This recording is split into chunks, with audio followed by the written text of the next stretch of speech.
মই আপোনালোকক বহুত দেৰি অপেক্ষাৰত কৰি থব খোজা নাই। মই আপোনালোকক প্ৰতিশ্ৰুতি দিছিলোঁ যে এডভান্টেজ অসম হৈ যোৱাৰ পিছতে আমি হৈ যোৱা পৰীক্ষাবিলাকৰ ৰিজাল্ট লাহে লাহে দিবৰ বাবে চেষ্টা কৰিম। মই আজি কেইটামান পৰীক্ষাৰ ৰিজাল্ট কেতিয়া দিব তাৰ বিষয়ে মই আপোনালোকক জনাম।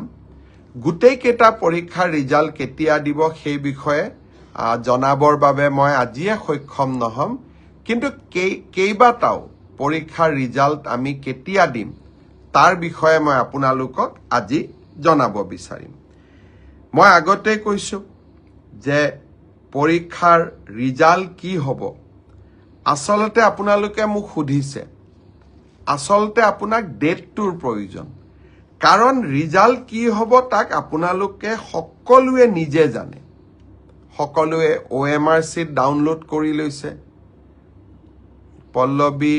পল্লৱ মোহন বৰুৱা আমাক চাই আছে, পম্পী তালুকদাৰ তেওঁকো DETৰ কিবা প্ৰমোচনৰ কথা, ভাস্কৰ শৰ্মা চাই আছে, প্ৰদীপ বৰাই চাই আছে, নন্দু পখৰেল তেখেতে চাই আছে।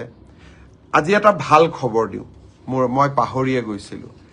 অসমৰ কাৰ্বি আলঙৰ বিনীতা চেত্ৰী 8 বছৰীয়া ছোৱালী ব্ৰিটেইন গট টেলেণ্ট নামৰ অনুষ্ঠানটোত যি ধৰণে প্ৰদৰ্শন কৰিলে সঁচাকৈয়ে মনটো গৌৰৱেৰে উফন্দি উঠিলে। অসমৰ টেলিভিছন চেনেলবিলাকতো আজি সেই বিষয়ে ধুনীয়াকৈ নিউজ আহিছে। মোৰ টুইটাৰতো মই দিছোঁ, ফেচবুকতো দিছোঁ। আপোনালোকে চাব কণমানি বিনীতাই কেনেকৈ 7 সাগৰ পাৰ হৈ আমাৰ অসমৰ ধ্বজা উচ্চ শৃংগত আৰোহণ কৰোৱালে। আপোনালোক সকলোৱে তাইৰ অনুষ্ঠান চাব, ইমান ধুনীয়া নাচিছে আৰু ইমান ধুনীয়াকৈ স্মাৰ্টলি কথাৰ উত্তৰ দিছে। সঁচাকৈয়ে আজি মনবোৰ ক'ৰবাত যেন পূৰ্ণ হৈ উঠিলে। বিনীতাৰ সুদীৰ্ঘ আৰু সুন্দৰ জীৱন এটাৰ বাবে মা কামাখ্যাৰ ওচৰত প্ৰাৰ্থনা জনালোঁ। এতিয়া মই এটা এটাকৈ ৰিজাল্টৰ ক্ষেত্ৰত আহিব খুজিছোঁ। প্ৰথমতে মই অসম আৰক্ষীৰ ৰিজাল্টৰ বিষয়ে আপোনালোকক জনাব খুজিছোঁ। মই য'তেই মিটিঙত যাওঁ আমাৰ ডেকা ল'ৰাবিলাকে মোক এইটোৱে সোধে, মামা ৰিজাল্ট কেতিয়া দিব, ৰিজাল্ট কেতিয়া দিব। ৰিজাল্ট কেতিয়া দিব মই আজি কৈ দিম। যিসকলে পাব তেওঁলোকক মই অভিনন্দন জনাম। যিসকলে নাপাব অহাবাৰ পৰীক্ষাৰ বাবে আৰু প্ৰচেষ্টা চলাব। মন বেয়া নকৰিব আৰু সকলোৱে যিসকলে পাব তেওঁলোকৰ কৃতিত্বক লৈ আমি সকলোৱে গৌৰৱ কৰিম, আৰু যিসকলে নাপাব তেওঁলোকে পুনৰ প্ৰচেষ্টা কৰিম। পৰীক্ষাৰ এটা ৰিজাল্ট ভাল বেয়া দুইটাই আহে, তাক লৈ বহুত চিন্তা কৰিব নালাগে। We should take life as challenge. জীৱন প্ৰত্যাহ্বানেৰে পৰিপূৰ্ণ। ৰিজাল্ট আপোনালোকে জানেই, OMRCত আপোনালোকে চায়ে আছে। গতিকে পোৱা আৰু নোপোৱা দুইটাই জীৱনৰ একোটা যাত্ৰাৰ সংগী বুলি আমি ধৰি ল'ব লাগিব। মই এতিয়া আপোনালোকক জনাই থৈ যাম, সাব ইন্সপেক্টৰ আমাৰ UB, AB, কমিউনিকেশ্যন এই তিনিটা ক্ষেত্ৰত অসম আৰক্ষীয়ে সাব ইন্সপেক্টৰ পোষ্টৰ পৰীক্ষা পাতিছিল। ইয়াত পদ আছিল 203টা। ইয়াৰে ইতিমধ্যে লিখিত পৰীক্ষা হৈ গ'ল, আৰু এই লিখিত পৰীক্ষাত যিসকলে উত্তীৰ্ণ হ'ল, যিসকলে কাট অফ নম্বৰ পাবলৈ সক্ষম হ'ল, তেওঁলোকৰ তালিকা 6 মাৰ্চ তাৰিখে আৰক্ষী বিভাগে প্ৰকাশ কৰিব। 6 মাৰ্চ তাৰিখে লিখিত পৰীক্ষাৰ ৰিজাল্ট হোৱাৰ লগে লগে PST আৰু PET আৰম্ভ হ'ব, আৰু PST আৰু PETৰ এডমিট কাৰ্ড আপোনালোকে 9 মাৰ্চত ডাউনলোড কৰিব পাৰিব, আৰু PST আৰু PET 17 মাৰ্চৰ পৰা আৰম্ভ হ'ব। এয়া হ'ল অসম পুলিচৰ সাব ইন্সপেক্টৰ UB AB আৰু কমিউনিকেশ্যন ইয়াৰ বাবে যি পৰীক্ষা হৈছিল ইয়াৰ পিছত আমাৰ এটা ডাঙৰ পৰীক্ষা হৈছিল কনষ্টেবল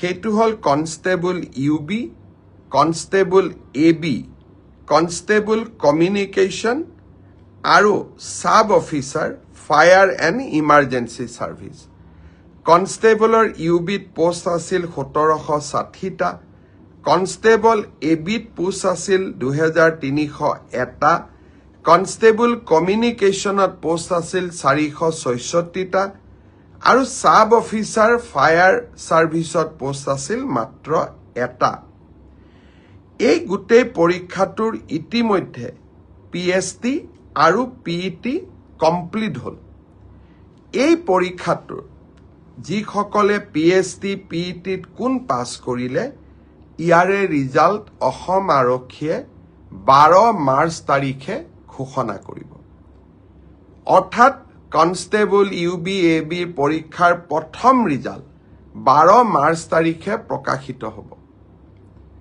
ইয়াৰ পিছত আপোনালোকে নিজেও জানে যে এটা লিখিত পৰীক্ষাত আমি অৱতীৰ্ণ হ'ব লাগিব আৰু এই লিখিত পৰীক্ষাটিৰ বাবে যিসকলে কাট অফ মাৰ্ক পাবলৈ সক্ষম হ'ব তেওঁলোকে এডমিট কাৰ্ড 17 মাৰ্চৰ পৰা ডাউনলোড কৰিব পাৰিব আৰু finally AB UB written test 23 মাৰ্চত অনুষ্ঠিত হ'ব ইয়াৰ পিছত অসম আৰক্ষীত ড্ৰাইভাৰৰ 667টা পোষ্টৰ বাবে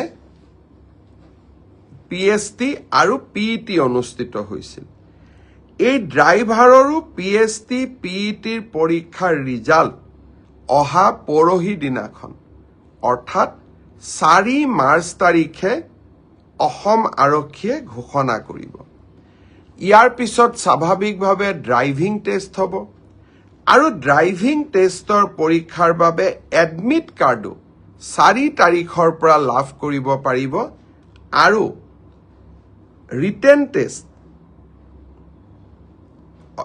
ড্ৰাইভিং টেষ্ট ৰিটেন পিছত হ'ব প্ৰথমতে ড্ৰাইভিং হ'ব ড্ৰাইভিং টেষ্ট 10 মাৰ্চত পৰা অনুষ্ঠিত হ'ব অৰ্থাৎ 4 তাৰিখে PST PET ৰিজাল্ট দিব এডমিট কাৰ্ডো 4 তাৰিখে দিব আৰু 10 মাৰ্চৰ পৰা ড্ৰাইভিং টেষ্ট হ'ব আৰু ফাইনেলি ইয়াৰ পিছত এটা লিখিত পৰীক্ষাটো আমি এপিয়াৰ কৰিব লাগিব এতিয়া মই আহিছো কনষ্টেবল AB CDO অৰ্থাৎ কমাণ্ডো বেটেলিয়ন এই ক্ষেত্ৰত ইয়াত পোষ্ট খুব কম আছিল মাত্ৰ 164টা পোষ্ট আছিল 164 কাৰণ কমাণ্ডো বেটেলিয়ন বিলাক নতুন বেটেলিয়ন ইয়াত ভ্যাকেন্সি অহাৰ এতিয়া প্ৰশ্নটো বহুত কম কমাণ্ডো বেটেলিয়নৰ ৰিজাল্ট আমি আমাৰ কাট অফ মাৰ্কস যেটো PST আৰু PETৰ যেটো কাট অফ মাৰ্ক তাক আমি 27 মাৰ্চ তাৰিখে ঘোষণা কৰিম অৰ্থাৎ কমাণ্ডো বেটেলিয়নৰ 164 পদৰ বিপৰীতে আমাৰ যি ৰিজাল্ট হ'ব কাট অফ মাৰ্কস এনাউন্স হ'ব 27 মাৰ্চ তাৰ পিছত এডমিট কাৰ্ড আহিব 1 এপ্ৰিল তাৰিখে আৰু সাইকোমেট্ৰিক টেষ্ট 8 এপ্ৰিলৰ পৰা অনুষ্ঠিত হ'ব আমাৰ গ্ৰেড 4 অসম আৰক্ষীত 258টা পোষ্টৰ বাবে অনুষ্ঠিত হৈছিল গ্ৰেড 4 পৰীক্ষাৰ PST PET হৈ গ'ল আৰু কেইটামান হ'ব বাকি আছে 15 মাৰ্চলৈকে চলিব হে ইয়াৰ PST PET ৰিজাল্ট আমি দিওতে কিছু পলম হ'ব 30 এপ্ৰিল পাবগৈ এয়া হ'ল অসম আৰক্ষীৰ সম্পৰ্কত আপোনালোকে জানিব বিচৰা তথ্য